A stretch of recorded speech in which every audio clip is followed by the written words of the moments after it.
민호야, 나 심장 검진 받고 내려가면 하루는 서울에 있어야 할 것 같은데, 너희 집에 하루만 묵어도 되니? 전화를 바꿔받은 며느리 서연의 목소리가 들려왔습니다. 어머님, 그날 저희 엄마가 오세요. 좁아서 셋은 좀 무리일 것 같아요. 다음에 미리 말씀 주셨으면 조정했을 텐데. 왜 같이 보면 안 되는 거니? 저번에 제대로 인사도 못 드렸는데 마침 잘 됐네. 어머님은 예전부터 눈치가 참 없으셔. 안 되는 거 아시잖아요. 근처 숙소 많은데 왜 굳이 저희 집에서 주무시려 하시는 거예요? 숙소는 어떤 숙소가 있다고 그러니? 근처 모텔 많잖아요. 어머님도 편하게 혼자서 쉬고 싶지 않으세요? 괜히 오셔서 며느리 눈치 보지 마시고요, 호호. 그 말에 순자 씨의 가슴이 찢어지는 듯한 아픔이 밀려왔습니다. 자신이 몇 번이나 그들에게 집을 내주고 음식을 대접하고 손주를 돌봐주었는데 정작 자신은 하룻밤도 재워주지 않겠다는 말에 그녀의 마음은 완전히 무너져 내렸습니다. 지들이 속초 올 땐 내 집을 별장처럼 쓰더니 내가 가면 하룻밤도 안 재워주는구나. 자기 이속만 챙기는 자식놈들 하나 쓸모없구나. 이번 사연의 주인공은 71세 이순자 씨와 그녀의 아들 강민호, 며느리 윤서연에 관한 이야기입니다. 속초 시외 바닷가 언덕 위 차가운 바람이 몰아치는 새벽. 순자 씨는 또 다시 악몽에서 깨어났습니다. 숨이 턱까지 차오르는 꿈이었습니다. 꿈속에서 그녀는 끊임없이 무언가를 찾고 있었지만 아무도 그녀를 돌아보지 않았습니다. 또 그 꿈이구나. 이순자 씨는 식은땀을 닦으며 침대에서 일어났습니다. 새벽 4시 30분. 늘 그렇듯 일찍 일어난 그녀는 창가로 다가갔습니다. 어둠 속에서도 바다의 검은 윤곽이 보였습니다. 파도가 철썩이는 소리가 멀리서 들려왔고 탁상 달력에 빨간 동그라미가 쳐진 날짜가 그녀의 시선을 잡아끌었습니다. 일주일 후면 추석입니다.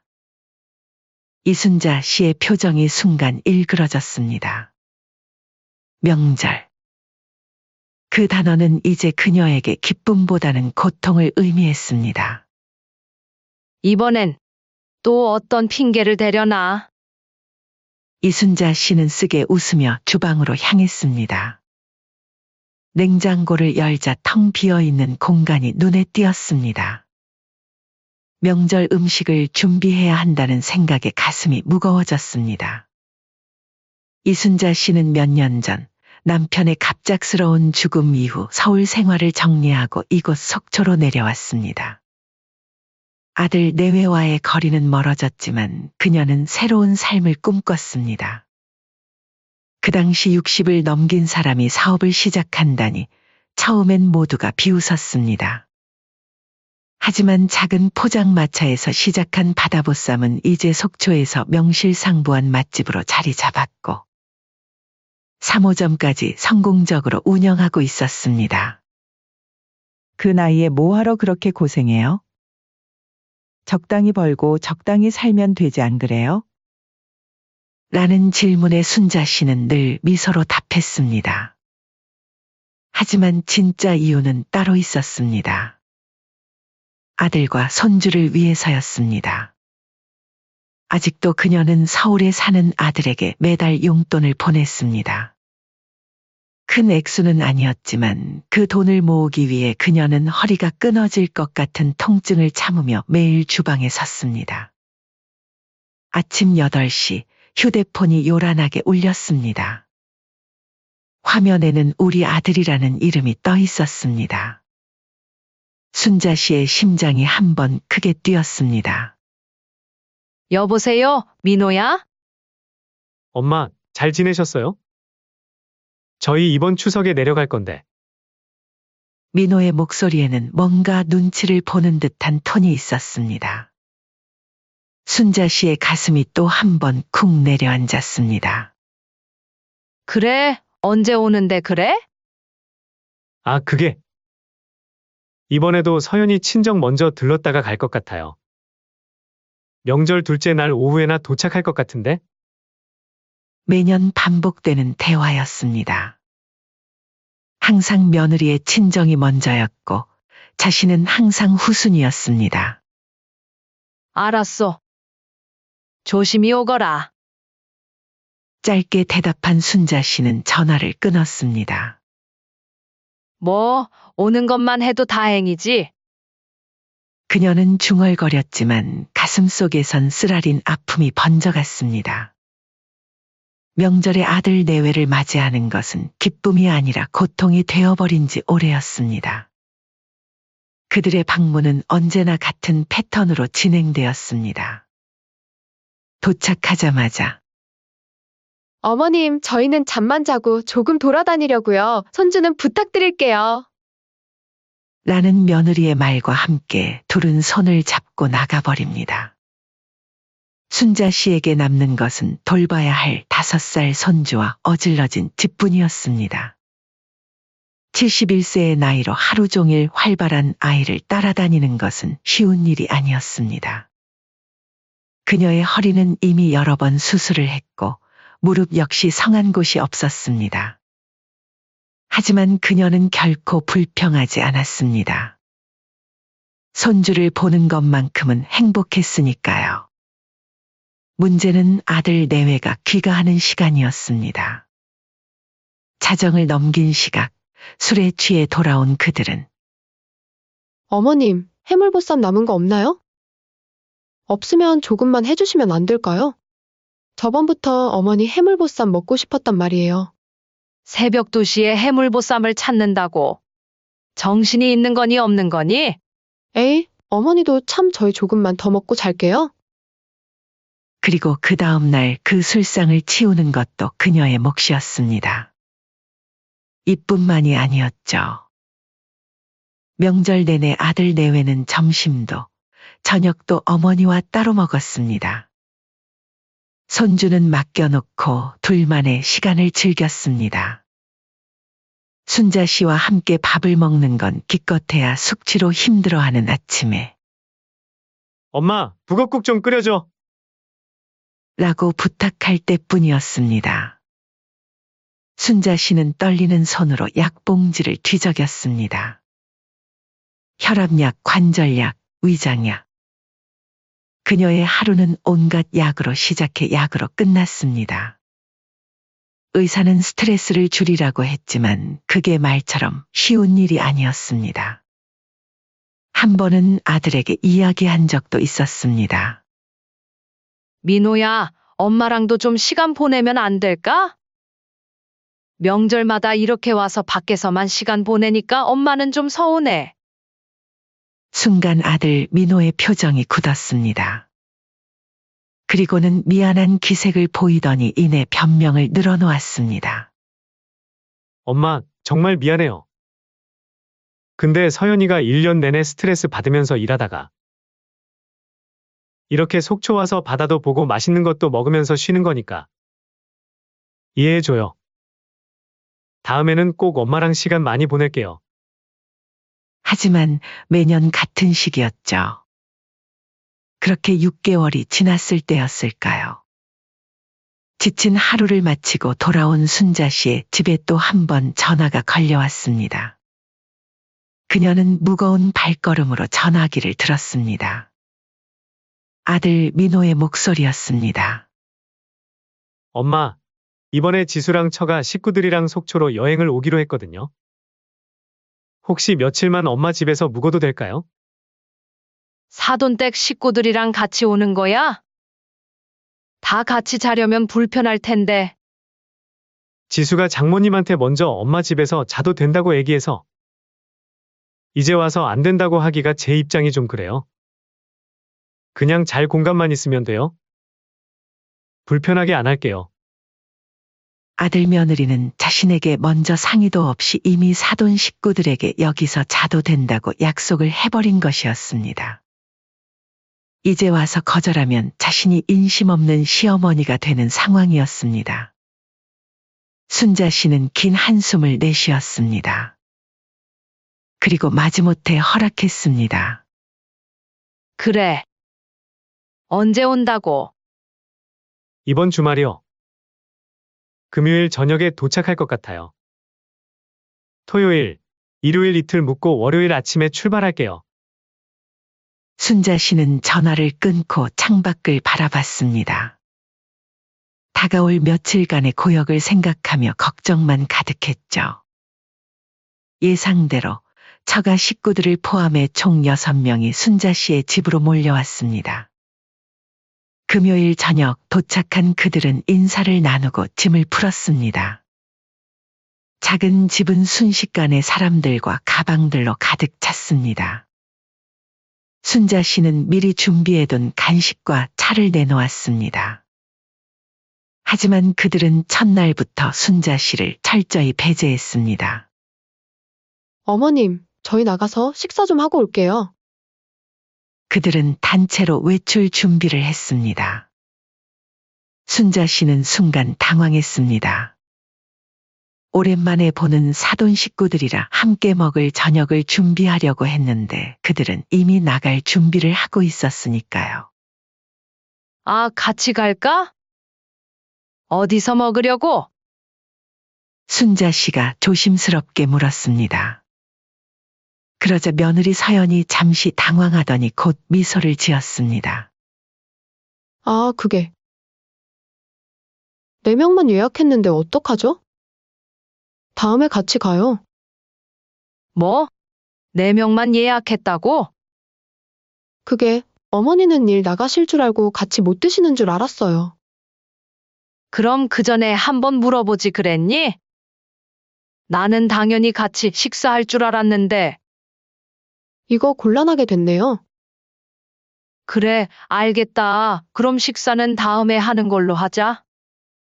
그렇게 순자 씨는 또다시 홀로 집에 남겨졌습니다. 넓은 집이 갑자기 너무 고요하게 느껴졌습니다. 그녀는 TV를 켰지만 소리는 귀에 들어오지 않았습니다. 마음은 이미 상처로 가득 차 있었습니다. 둘째 날도 상황은 마찬가지였습니다. 아들 내외와 사돈 식구들은 해수욕장과 회센터를 돌며 즐거운 시간을 보냈고 순자 씨는 그들이 찍은 단체 사진을 단체 채팅방을 통해 볼 수 있을 뿐이었습니다. 장모님, 이 회 정말 맛있어요. 다음에 또 와야겠어요. 가족 단체 채팅방에 올라온 메시지와 사진을 보며 순자 씨의 마음은 더욱 무거워졌습니다. 사돈은 서로 챙기면서 자신은 그저 숙소 제공자에 불과했습니다. 그날 밤 모두가 술에 취해 늦게 들어왔습니다. 순자 씨가 초대받은 유일한 자리는 그들이 술에 취해 돌아온 밤 11시경 마른 오징어를 뜯으며 버린 술자리뿐이었습니다. 어머님, 안 주무셨어요? 이거 좀 드세요. 술에 취한 며느리가 오징어 한 조각을 내밀었습니다. 순자 씨는 억지 미소를 지으며 받았지만 마음은 이미 식어버렸습니다. 술자리가 끝나고 그 술상을 치우는 것도 순자 씨의 몫이었습니다. 모두가 잠든 후 그녀는 한숨을 내쉬며 설거지를 했습니다. 마지막 날 아침, 이순자 씨는 일찍 일어나 아침 식사를 준비했습니다. 하지만 사돈 가족들과 아들 내외는 늦잠을 자다가 겨우 일어나 숙취에 시달리며 북어국만 찾았습니다. 사돈, 이 북엇국 정말 맛있네요. 비법이 뭐예요? 그쵸? 숙취가 싹 내려간다니까요? 엄마, 저는 여기 올 때마다 어머니한테 북어국 해달라 해요. 다음에 북엇국 먹으러 또 와도 되겠어요, 호호. 사돈 어른이 물었지만 순자 씨는 그저 웃음으로 대신했습니다. 저녁이 되자 아들 민호가 순자 씨에게 다가왔습니다. 피로에 지친 얼굴이었습니다. 엄마, 이번에 좀 불편했죠? 그래도 며칠만 참아줘요. 장인 장모님도 엄마 집 너무 좋다고 하던데요? 그래도 이왕 멀리까지 오신 거 우리가 손님 대접해드려야죠. 으이구, 말은 잘한다. 손님 대접은 나만 하니? 순자 씨의 입에서 작은 한숨이 새어나왔습니다. 그녀의 인내심은 이제 한계에 도달하고 있었습니다. 그렇게 그들은 떠났고 순자 씨는 다시 일상으로 돌아갔습니다. 하지만 그녀의 마음속에는 무언가가 크게 변하고 있었습니다. 더 이상 이렇게 살고 싶지 않다는 생각이 그녀의 가슴 한켠에 자리 잡기 시작했습니다. 그렇게 또 몇 달이 지났습니다. 가을이 깊어가고 있었습니다. 이순자 씨는 정기 검진을 위해 서울에 올라갈 일이 생겼습니다. 심장에 약간의 이상이 발견되어 큰 병원에서 검사를 받아야 했습니다. 의사는 당일에 오가기는 무리라고 했습니다. 검사 후 경과를 지켜봐야 한다고요. 순자 씨는 처음으로 아들의 집에 하룻밤 묵기를 부탁했습니다. 민호야, 나 심장 검진 받고 내려오려면 하루는 서울에 있어야 할 것 같은데. 너희 집에 하루만 묵어도 되니? 전화를 바꿔받은 며느리 서연의 목소리가 들려왔습니다. 그녀의 목소리는 계산기를 두드리듯 빠르고 차가웠습니다. 어머님. 그날 저희 엄마가 오세요. 좁아서 셋은 좀 무리일 것 같아요. 다음에 미리 말씀 주셨으면 조정했을 텐데. 사돈 식구들이 속초에 올 때는 6명이 와도 괜찮았는데 자신 1명이 서울에 가는 것은 문제가 된다고요. 황당했습니다. 왜 같이 보면 안 되는 거니? 안 되는 거 아시잖아요. 근처 숙소 많은데 왜 굳이 저희 집에서 주무시려 하시는 거예요? 숙소는 어떤 숙소가 있다고 그러니? 모텔 많잖아요. 어머님도 편하게 혼자서 쉬고 싶지 않으세요? 그 말에 순자 씨의 가슴이 찢어지는 듯한 아픔이 밀려왔습니다. 자신이 몇 번이나 그들에게 집을 내주고 음식을 대접하고 손주를 돌봐주었는데 정작 자신은 하룻밤도 재워주지 않겠다는 말에 그녀의 마음은 완전히 무너져 내렸습니다. 그래, 알겠다. 그날 밤 서울 시내 낯선 모텔 방. 이순자 씨는 컵라면을 불려 먹으며 TV를 멍하니 바라보고 있었습니다. 창밖에선 가을비가 조용히 떨어지고 있었습니다.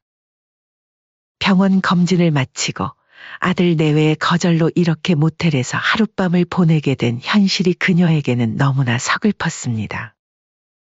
지들이 속초 올 땐 내 집을 별장처럼 쓰더니 내가 가면 하룻밤도 안 재워주는구나.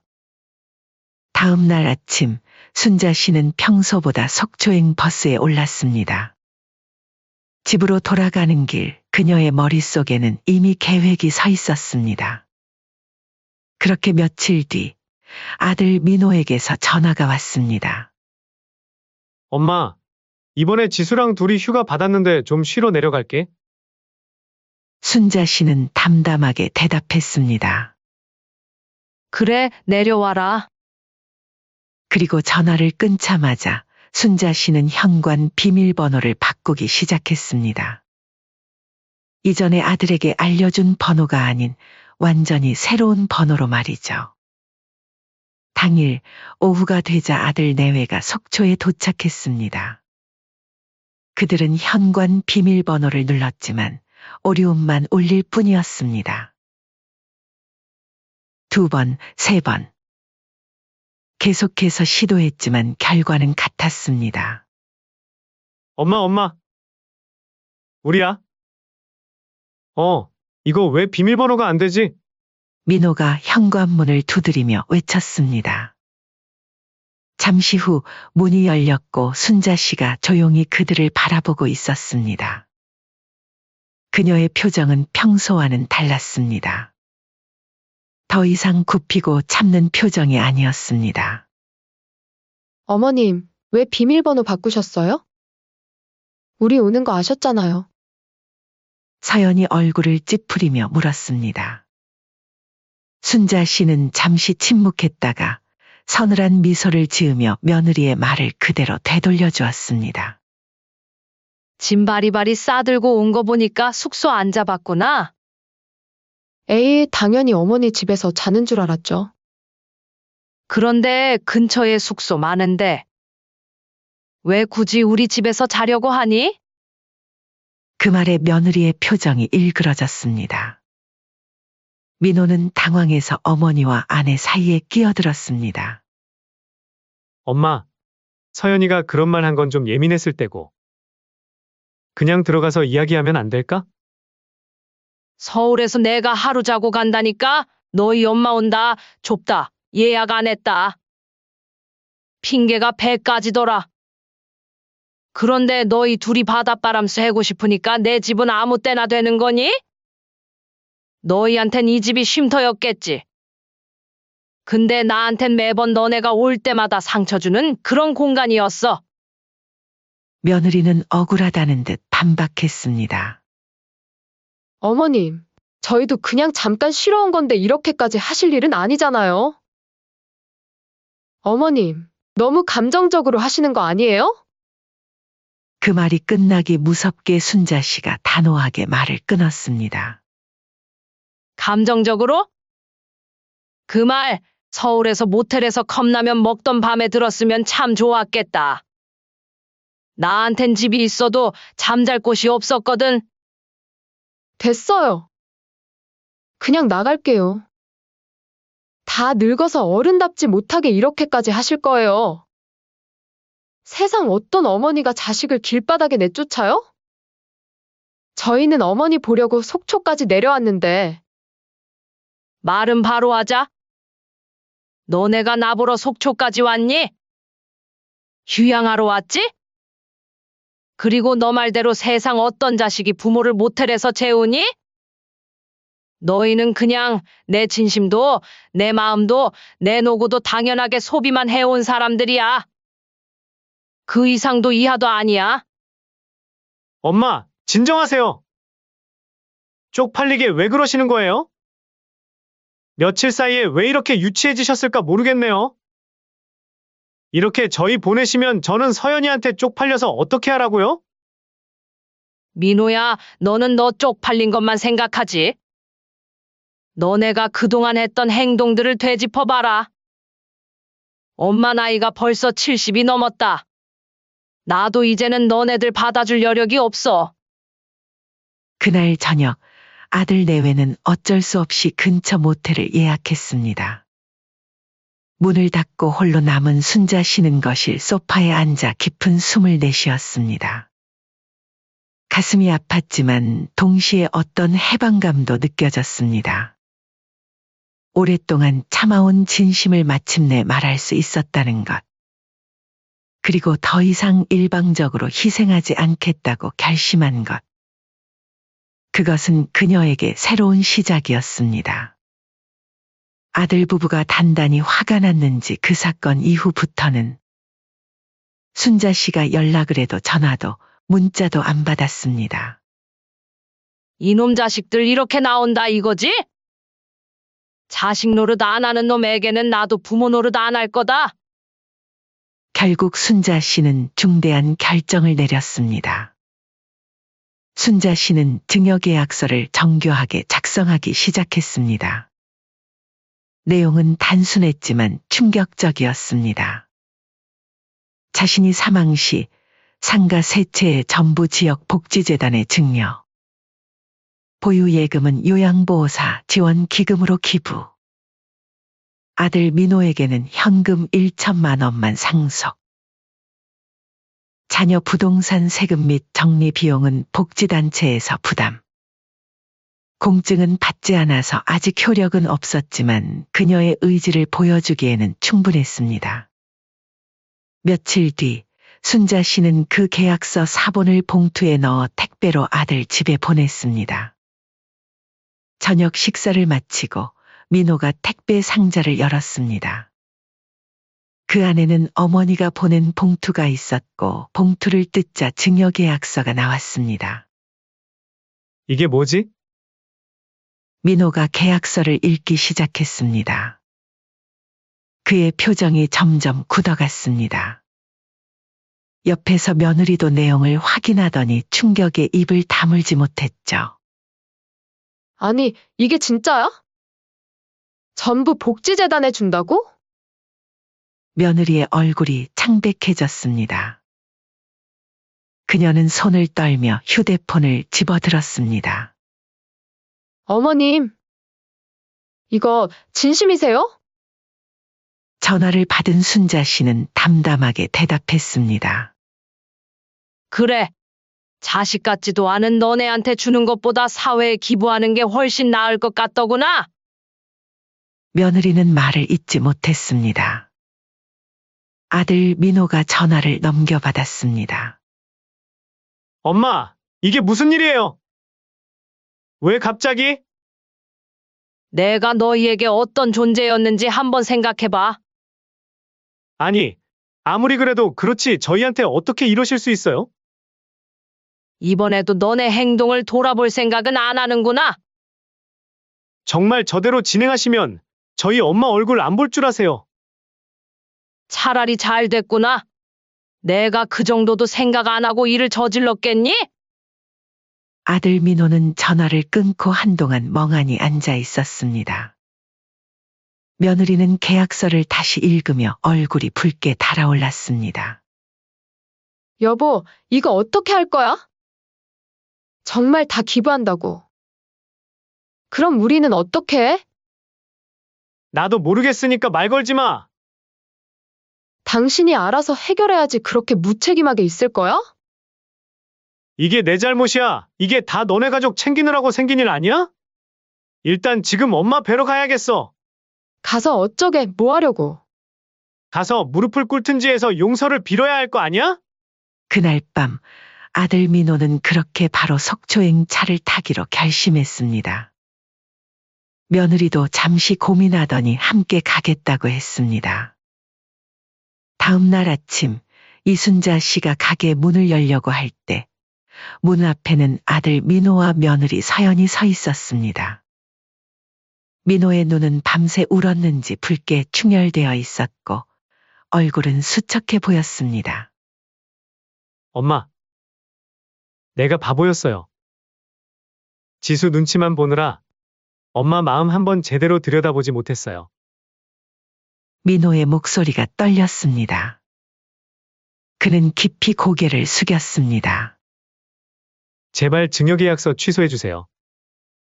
순자 씨는 아들을 바라보며 아무 말도 하지 않았습니다. 그녀의 시선이 서연에게 향했습니다. 서연은 여전히 고개를 숙인 채 말이 없었습니다. 그래, 넌 왜 아무 말이 없니? 잘못했어요, 어머님. 앞으로 더 잘할게요. 그렇게 말한 서연은 처음으로 진심으로 고개를 숙였습니다.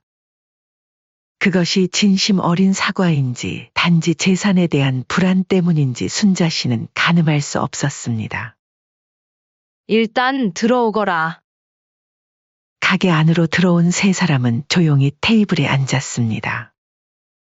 아직 개점 전이라 손님은 없었습니다.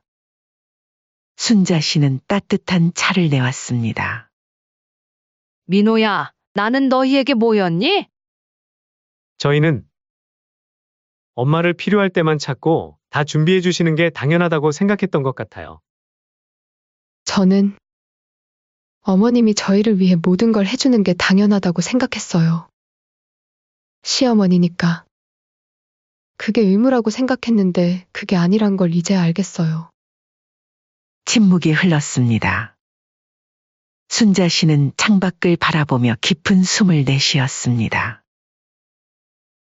나는 재산보다 존중받고 싶었다. 너희가 나를 사람으로 봐주길 바랐을 뿐이야. 말로만 하는 약속은 이제 지겹다. 행동으로 보여주렴. 그날 이후 민호와 서연의 태도는 확연히 달라졌습니다. 그들은 매주 전화를 걸어 순자 씨의 안부를 물었고 한 달에 한 번은 반드시 속초를 찾아와 함께 시간을 보냈습니다. 더 이상 손주를 맡기고 둘만의 시간을 보내지 않았고 순자 씨와 함께 식사하고 대화하는 시간을 늘렸습니다. 며느리도 변했습니다. 그녀는 친정과 공평하게 대하려고 노력하였고, 순자 씨가 서울에 올라올 때는 자신의 방을 내어주고 소파에서 잠을 자기도 했습니다. 그로부터 6개월 후 순자 씨는 공증인 사무실을 찾았습니다. 그녀는 새로운 증여계약서를 작성했습니다. 상가 1호점은 지역복지재단에 기부. 상가 2호점과 3호점 그리고 모든 예금은 아들 내외에게 상속. 단 그들이 앞으로도 지금처럼 부모를 존중하고 사랑하는 마음을 유지할 것. 공증인이 도장을 찍으며 물었습니다. 마지막 조건은 법적으로 강제할 수 없습니다만 그래도 넣어드릴까요? 순자 씨는 미소를 지었습니다. 네, 그대로 넣어주세요. 이건 법적인 문제가 아니라 마음의 문제니까요. 따뜻한 봄날, 순자 씨는 테라스에 앉아 바다를 바라보고 있었습니다. 민호와 서연 그리고 손주는 집안에서 저녁 식사 준비를 하고 있었습니다. 이제 그들은 속초에 내려올 때마다 함께 요리하고 함께 식탁을 차리고 함께 청소했습니다. 엄마, 식사 준비됐어요. 민호의 밝은 목소리가 들렸습니다. 순자 씨는 천천히 일어나 집 안으로 들어갔습니다. 식탁에는 정성껏 차려진 음식들이 놓여 있었고 가족들이 웃으며 그녀를 기다리고 있었습니다. 보쌈은 어머님이 제일 잘 만드시니까 저희가 감히 도전은 못했어요. 대신 다른 반찬들은 저희가 준비했어요. 서연이 수줍게 말했습니다. 순자 씨는 따뜻한 미소를 지었습니다. 고마워, 잘 먹을게. 식사를 하며 순자 씨는 생각했습니다. 그녀가 원했던 것은 결국 재산도 권력도 아니었습니다. 단지 가족으로서의 따뜻한 관심이었습니다. 그리고 이제 그 진심이 그들에게 닿았다는 것을 느낄 수 있었습니다. 창밖으로 바다가 보였습니다. 파도가 끊임없이 밀려오고 또 밀려오듯이 순자 씨의 마음에도 이제 평화가 찾아왔습니다. 가족의 관계란 것이 바다처럼 때로는 거칠고 때로는 잔잔하지만 결국은 서로를 이해하고 존중할 때 가장 아름답다는 것을. 하지만 여전히 순자 씨는 고민이 많습니다. 지금 자식들이 하는 행동들이 진심에서 비롯된 것일지, 아니면 단순히 증여계약서 때문이라서 그러는 것인지. 여러분의 생각은 어떠신가요? 여러분의 생각을 댓글로 남겨주세요. 이번 사연은 여기까지입니다. 시청해주셔서 감사드립니다. 그리고 영상 재밌게 봐주셨다면 구독과 좋아요 한 번씩 부탁드립니다. 행복하세요.